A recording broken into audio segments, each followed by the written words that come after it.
am Diana McPhail, the Chief of Staff for the Center for Workforce Inclusion, and it's such a pleasure to have you all here with us, both in person and those of you joining us on the live stream. I must say I am thoroughly impressed by the caliber of speakers and panelists we had this morning, and I'm very excited for what's to come this afternoon. I'd like to take a minute to thank our sponsors who helped make today possible, the Aries Foundation, Indelible Solutions, and to our title sponsor, T-Mobile. Thank you to each of these organizations for their valuable support. Now, I have the privilege of introducing our next panel, a discussion co-produced by WorkingNation, the premier media and journalism organization for workforce issues, and CWI Labs, the sister organization of the Center for Workforce Inclusion and its Innovation Lab. The topic of the next panel is recruiting, training, and retaining an age-inclusive workforce. Workers aged 55 and above will represent more than 25% of our nation's workforce by 2028. However, there's a gap when it comes to reskilling, upskilling, and employment programs tailored to the needs of older workers. AARP found that fewer than 4% of firms have committed to programs that help integrate older workers or support a multi-generational workforce. Our next panel will explore potential solutions to this gap, including successful skill development programs aimed at empowering older workers to access sustainable economic opportunities in today's workplace. Please join me in extending a warm welcome to our moderator, Ramona Schindelheim, along with our distinguished panelists, Dr. Mona Morshed, Taylor McLemore, and Hector Mujica.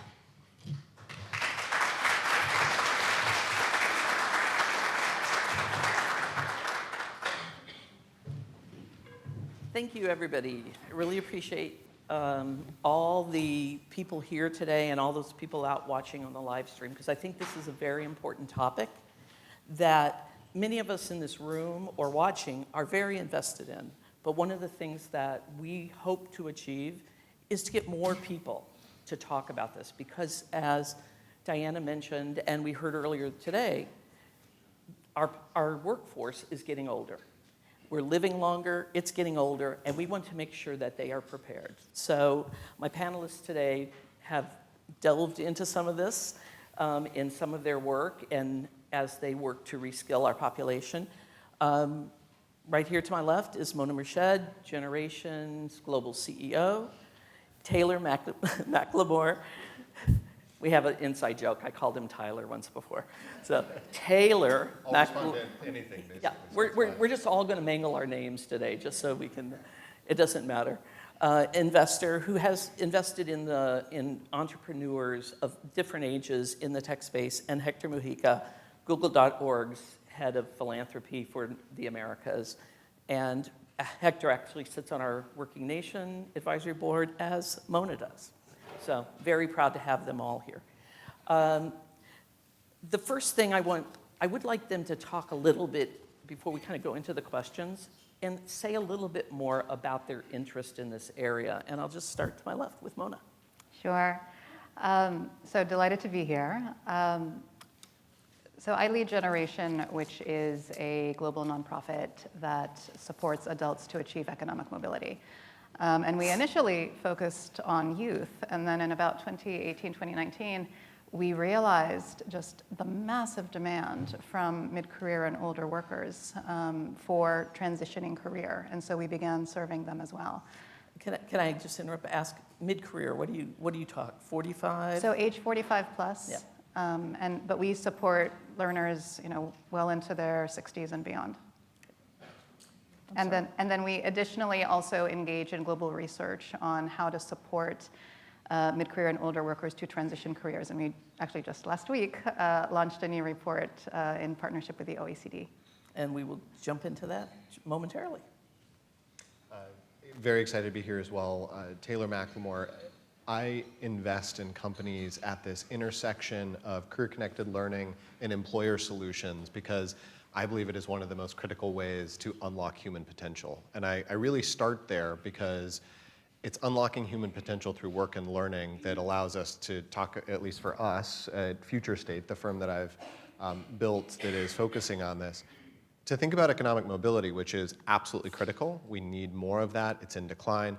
But also to think about what is the journey of the individual, to say what is their gifts and talents and what do they care about? And how do we think about their self-actualization through that process? Because I think the ultimate achievement would be an economic mobility that makes people happier to contribute to their lives, their families, and their communities. So try to really think it holistically from the individual out. Hey everyone, happy to be here with you all. Hector Mujica. I'm partially here because I can't say no to Ramona.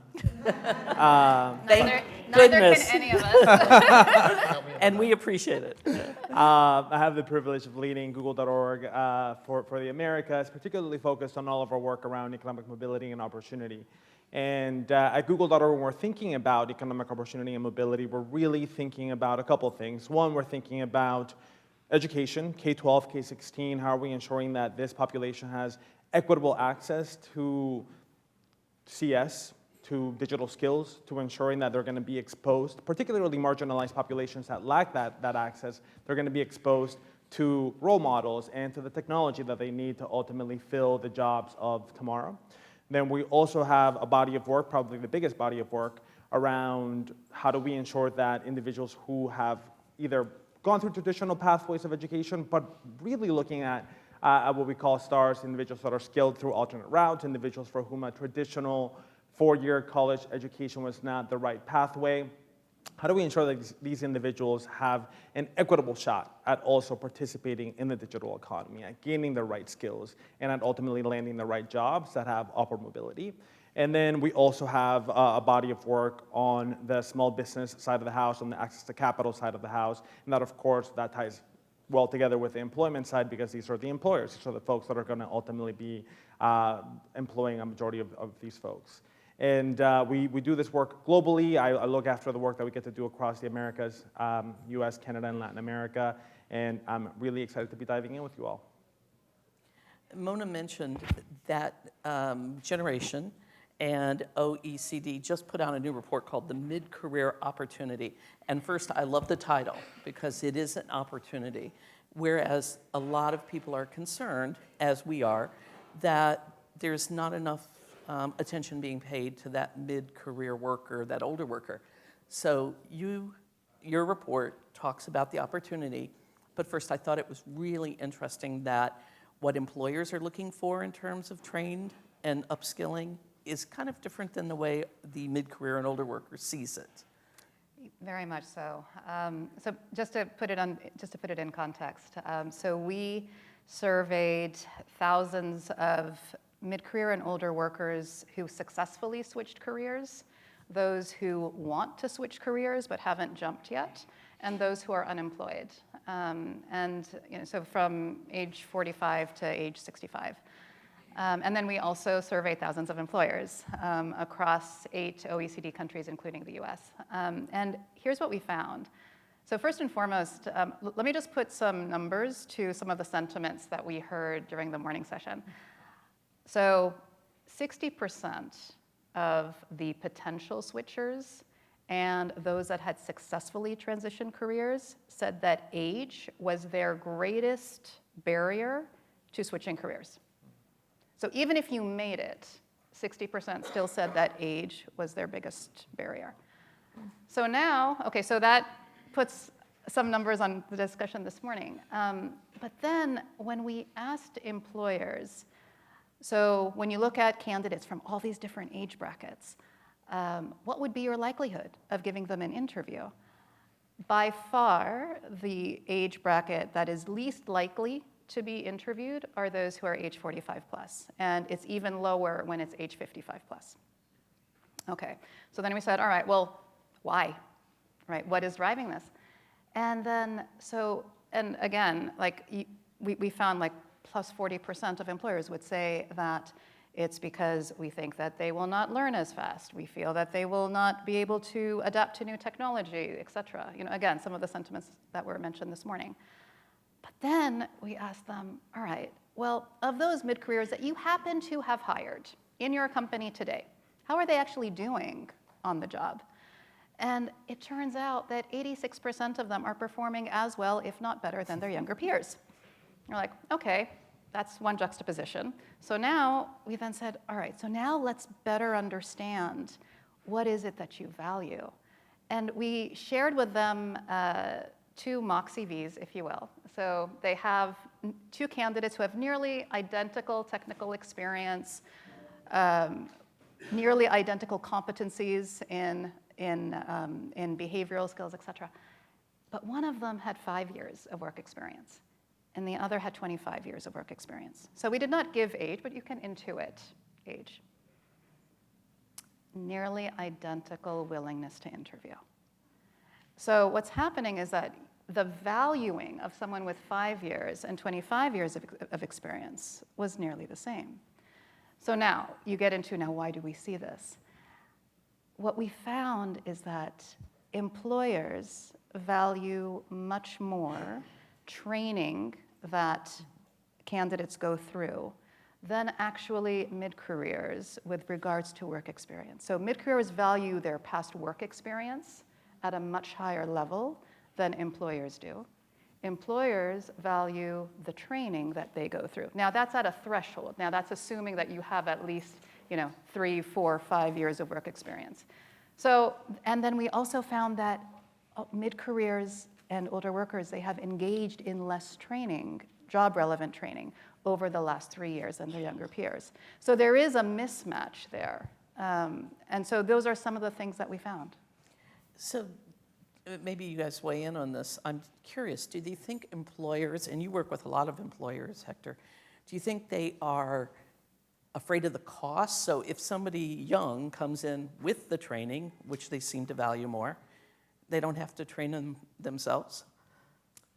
I think there's maybe to take a step back. I think that what employers are likely responding to, and I don't have data to support this, it's just my intuition, is the fact that technology is evolving at such a rapid pace that historic track record, there are certain skill sets that I think are going to be in the continuum that are going to be built upon, and having 25 years of experience is going to be invaluable from a teamwork, a leadership perspective, and so on, intuition. But at the same time, from having technical skills, a technical set of technical skill sets that were valuable 25 years ago are completely obsolete today, by and large across industry. And I would imagine that might be a factor that's playing out in this scenario. And in our case, right, Google as a company puts tremendous amounts of resources at the hands of their employees when it comes to upskilling and reskilling, from the acknowledgement that those technical skill sets are going to be evolving rapidly. And they put a lot of resources at our hands in terms of ensuring that we're going to be tapping into both internal resources for upskilling, external resources for upskilling, and so on. So it's tremendous privilege. I think it's incredibly important for companies to be addressing that upskilling gap, because beyond that, you're going to always be falling short of what's happening on the technical side of the house. What I will say, to your point, Ramona, whether it's too expensive or why are they not doing it, I think the data does point to the fact that employers that are investing in upskilling are not just creating higher skill aptitude in-house, but they're also going to increase retention rates. Folks that are getting skilled within companies have a higher likelihood of loyalty to that company, a higher predisposition to stay in the workplace. So there is a high return on investment, even though it might be costly. There is a high return on investment for the companies to be investing upfront on the upskilling on the technical side of the house. In my own experience, I've been a journalist since I was 20 and worked for a lot of different companies. I went through the typewriter to the computer, ripping the wires off of that machine that you always see in the movies making noise, to now everything comes in on a computer. But the companies taught us how to do it. So to your point, it made a lot more sense than just getting rid of everybody and hiring a whole new batch of people. So what are your thoughts? I think it's the trends that we're discussing make a lot of sense to me. The thing that I would say is that it's really critical to think about it sector by sector and type of employer, because you just used yourself as a great example. Journalist is different than person working online in advanced manufacturing. And I think this is playing out in lots of different ways in lots of different sectors. And so thinking about it at that level of how do we make sure that we see the inventory of skills that are embedded within experience is really hard, right? Like, how do you truly list 25 years of experience in skills? Like, it's possible, but most employers haven't figured out how to truly make that part of their process yet. And I think that the more that we figure out these ways that education isn't just this big chunk at the start of a lifetime, and that this continuing education that occurs really gets captured, all of a sudden, hopefully, like, because I mostly try to look to the future, maybe those are the ways that we tip the behavior of employers to say, 25 versus 5. Like, hopefully we look at all the candidates, but 25 is really impressive. What does it have to offer, and how do we quantify that? So the idea that mid-career worker does bring that experience, that institutional knowledge, that ability to be a leader, those are valuable skills that I'm not sure, and I'm not trying to dump on employers, but I'm not sure they value those when they're just trying to get day-to-day work done, you know, because you only have so many managers, and then you have worker bees. I'm going to use that term, I guess. But people getting the jobs done on a daily basis. So I'm just, how do you get that advancement? How do you encourage that employer to invest in those folks? I know we've talked that it's a good idea, but how do you get that encouragement? How do you get them to do it?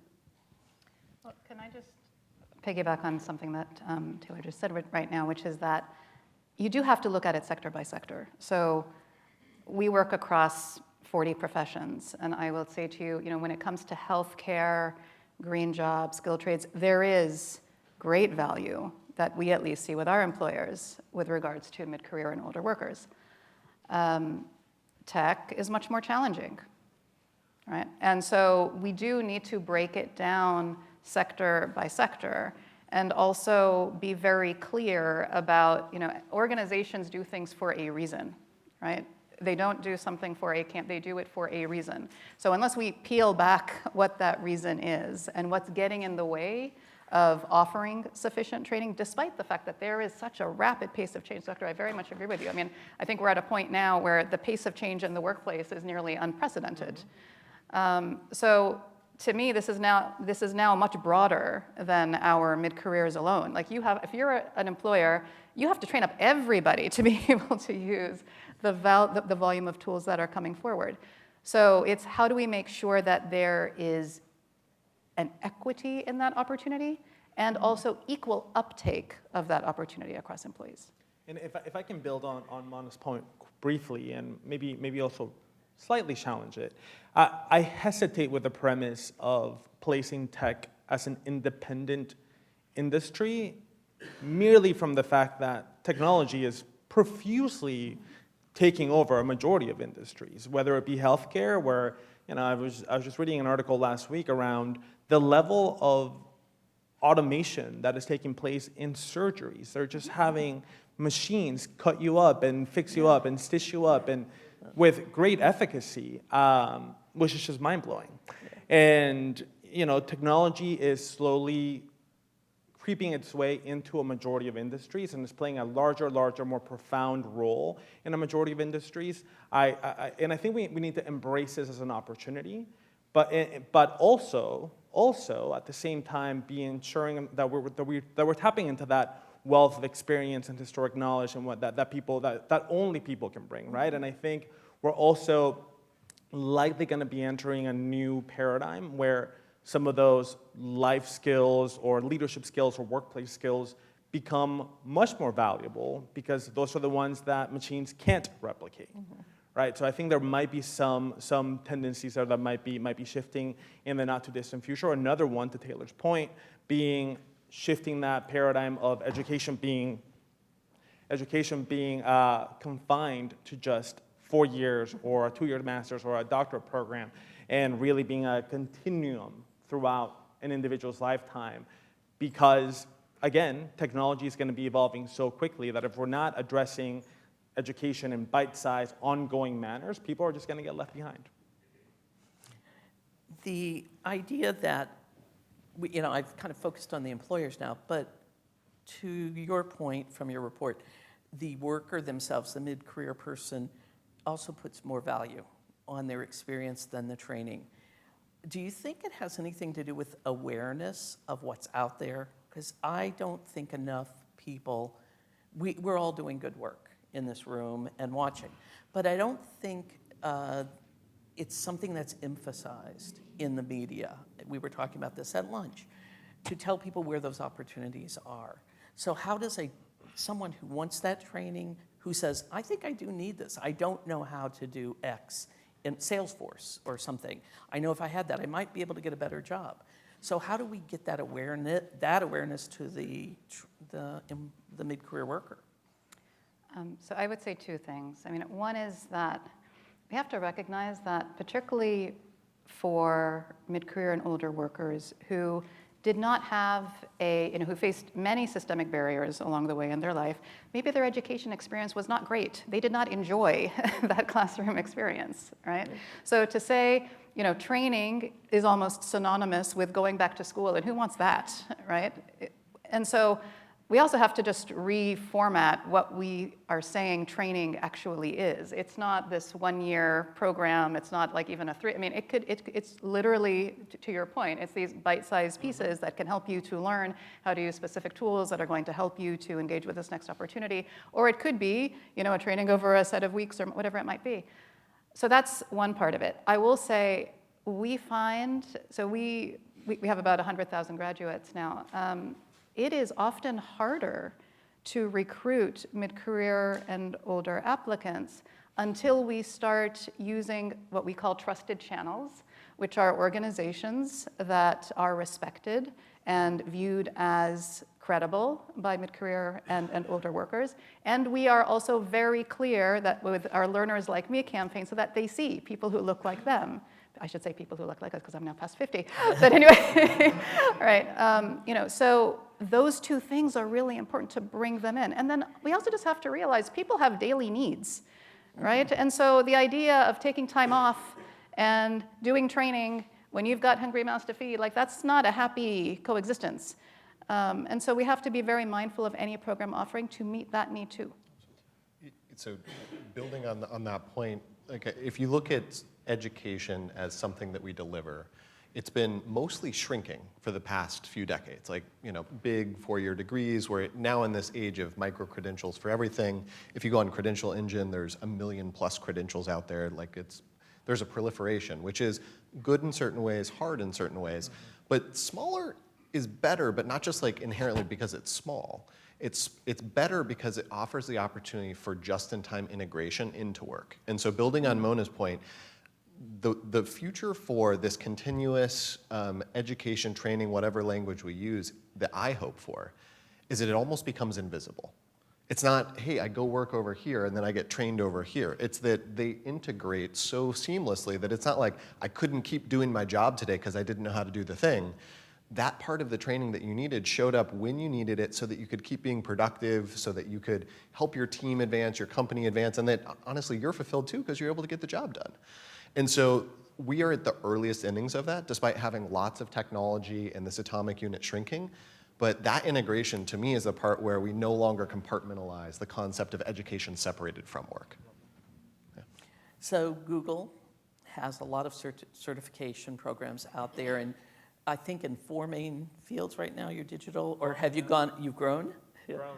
Yeah, so talk about that and how they're offered and what people can, and I want to make it really clear, there's no age barrier on this. Anybody who wants to do it can do it. So it's open to everybody, but talk a little bit about the programs.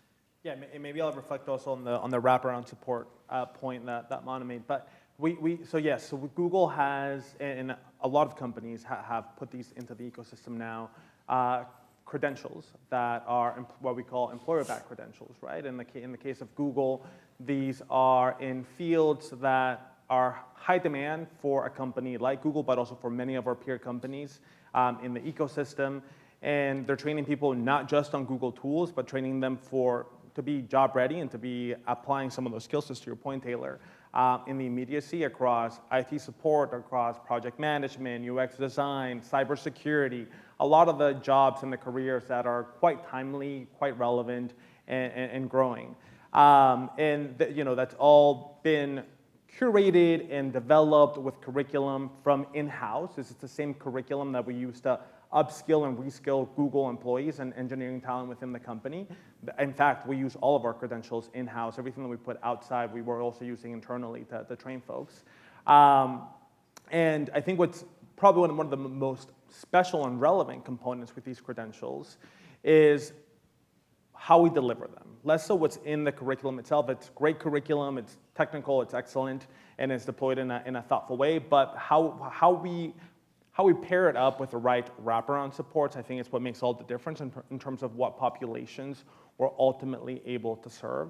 And Mana, to your point, right? I think we often miss the fact that time is a luxury. Time to go learn, time to dedicate even a few hours to study a new curriculum or take a new credential, that's a luxury that not many people have. And if we're not being really intentional about baking in the right wraparound supports to ensure that these individuals that need these credentials the most have a living stipend so that they can afford to not have to work multiple jobs and can actually take this 3 or 4 hour course a day, and potentially childcare or transportation credit or connectivity, right? We also take that for granted often. If we're not ensuring that all of those wraparound supports, as we call them, are also being delivered adjacent to the technical curriculum, we also tend to miss a part of the population. So that requires a lot of intentionality. Yeah, I think people forget that after a certain age, and actually many young people who help support their families, they can't just stop what they're doing to take that training, and the wraparounds are very important. Before we moved on, I do want to bring up to the Goodwill Digital Career Accelerator. WorkingNation was very honored to be able to tell that story, and we have a beautiful film that's on our website, workingnation.com or workingnation.org, wherever you want to go. But it tells the story of 3 women who walked into Goodwill, and this is available around the country, and they got the Google training that they needed, and they could learn the digital skills they needed. And I think all 3 of the women are now, they were single mothers, different ages. All 3 are now IT specialists.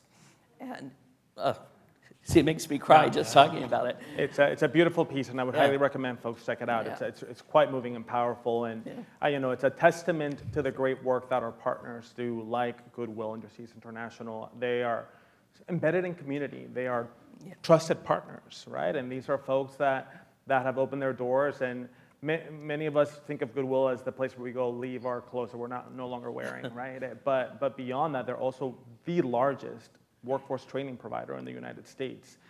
Something like 80 or 85% of the US population lives within a 10 or 15 mile radius of a Goodwill training facility. It's huge, tremendous reach. And what we've been able to do with them is provide the funding and the support and the technical curriculum through the career certificates for them to be able to deploy what they call the digital career accelerator. So inherently, again, acknowledging that over 2/3 of careers are going to require digital skills within the next few years. How are we ensuring that the populations that Goodwill is serving, which is usually populations that are highly marginalized, both socioeconomically, racially, gender, and otherwise, how are we ensuring that these populations are gaining access to the right curriculum with the right wraparound supports and ultimately being led to the right pathways and the right on-ramps into careers that can be transformative, which was the case in the lives of these 3 women. One of them ended up working at a Google data center. 2 of them went to work at Accenture in the IT practice. Transformative. Yeah. And also, Generation is doing similar work. I was telling Mona a story from a story I did a few years ago in Louisiana, where a young man, he was 21, never thought he was ever going to break out of kind of the cycle of poverty that he was in, and he took a training program through Generation and a partner down in Louisiana. His mother saw what happened, and she was like in her early 60s. She took the same program, and now they both are like, IT specialists. And I do get emotional about these things because I think the human part of these stories often go unreported. And these are programs that are changing lives. So tell us a little bit more about Generations programs. Yeah, so our goal is to support an unemployed or underemployed adult anywhere in the world, including in the US, to be trained and placed in a new career within 3 to 6 months, and to have durable personal and financial well-being. And so we very much are focused on how do we help to achieve economic mobility through the career. And so we started in 2015. We're now in 17 countries. We have 100,000 graduates. Our graduates will reach a really important milestone. By the end of this quarter, they'll have reached $1 billion in wages cumulatively. And it's all them. Like, I mean, they are the superstars, right? And so what we do is we mobilize employers. So we have about 14,000 employers across the world with whom we work across 40 professions. We then recruit our learners. They experience profession-specific boot camps. It used to all be in person. Now it's all fully online or blended.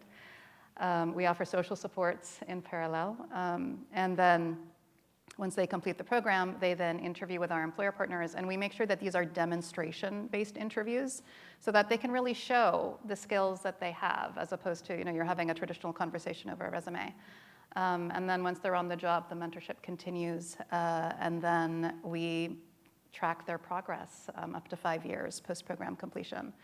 And it's just every day you just see these amazing stories. Like there's one individual, he was an electrician working in the informal sector, and now he is a solar panel installer working in the formal sector, and he had been unemployed for 2 years prior. I mean, it's just similar to the story of the 3 women. I mean, it's just every day you just see these amazing heroes who just transform their lives, and I think we're just lucky to be a part of the journey with them. And Taylor you've spent your career investing in different people who were starting their own businesses. And it kind of goes to that idea that this older worker is trained in maybe a certain field. They have an institutional knowledge. They've got some leadership skills. And the stat that I got from the Small Business Administration was that most new businesses are started by people who are 40 and over. So that's an option for people who are saying, what am I going to do now? How do I take what I have? They may have to build on it a little bit more. And I think that's a beautiful parallel of the truth about older workers and all they have to bring that's also true in entrepreneurship. We are given a lot of these stories and images through media of the Silicon Valley college dropout. And it's not that those stories don't exist and that they're untrue, but it kind of gets cast across all forms of entrepreneurship. And the stats show older entrepreneurs have a higher probability of success, build companies with greater impact, both in terms of to society, also economically. And to me, like when we're talking about these problems, we're talking about human problems. We're not talking about, like there are colleagues of Hector's that are doing, computational stuff that's the bleeding edge of AI and those things. What we're talking about is how do we use those tools to solve human problems? And so when I invest in a company, the number one thing I look for is, does the lived experience of that founding team give them a competitive advantage because they understand the problem deeply? And honestly, I constantly look for founders who are trying to say, how do we address the fact that we have this broad spectrum in the labor market and the older workers are not being appreciated? And there's a lot of work to be done there. And it's honestly kind of hard to find founders that are focused on it. But it's like, that's what I'm hopeful for, is that there are founders with that proximate lived experience that can help drive the solutions. I also want to direct folks, if you haven't already seen it, CWI, Center for Workforce Inclusion, CWI Labs, they also have their digital certification program that targets older adults who are in the CSEP program, giving them those skills that they need to be a part of the modern workforce. It is supported, I would say, educationally by the Department of Labor, and it's something that they are hoping to roll out a little bit further as well to a broader sector. Right now, I think it's still CSEP, but check that out too, because this is, again, targeting people who could really use that help. And Can I Yeah, go just ahead. share one Yeah, like please. idea that really stands out from hearing the great work that Google.org's done and the Generation's done is that I think the big opportunity for us is to challenge this narrative we have in society that there's one path to success and it's college. Everything we just discussed was not go get a 4-year degree. And it's not Yeah. that that isn't a meaningful path. I benefited from that path. It's a great one. But 65% of Americans will not get an undergraduate degree or higher. And you don't get to put that on like a billboard and just say, stop believing that there's only one path to success. The way that we actually move society forward is the examples that we're talking about here. It's that your neighbor went through that transformation. Oh, they did it, I can too. People from my community. And so I think that's a critical piece, and that we also so commonly hear that story told from the perspective of the young person deciding whether to go to college or not, versus the statement that like, well, what about the narrative to the older worker? Is it just that we left you behind? No, there's tons of opportunity, and like that's the part that I think we really need to challenge as a social narrative. Can I also add as well? So very much agree with that. And I would also say just, what brings all of us here today with regards to mid-career and older workers. Besides Ramona. Yes. Besides Ramona, very important caveat. So we've been gifted, another 30, 40 years of life, right? And so it's important to frame the fact that I think all of us are grappling with how do you make the most of this now renewed longevity. So we as age is something that, it's one of the few things that happens to everybody, right?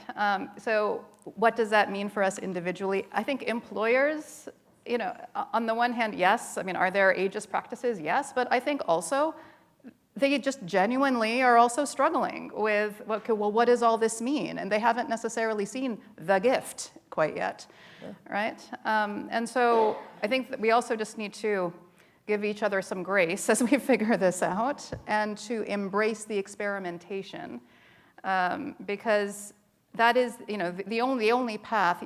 It took us a while, and we could argue we're still in the journey of recognizing that there are paths other than college.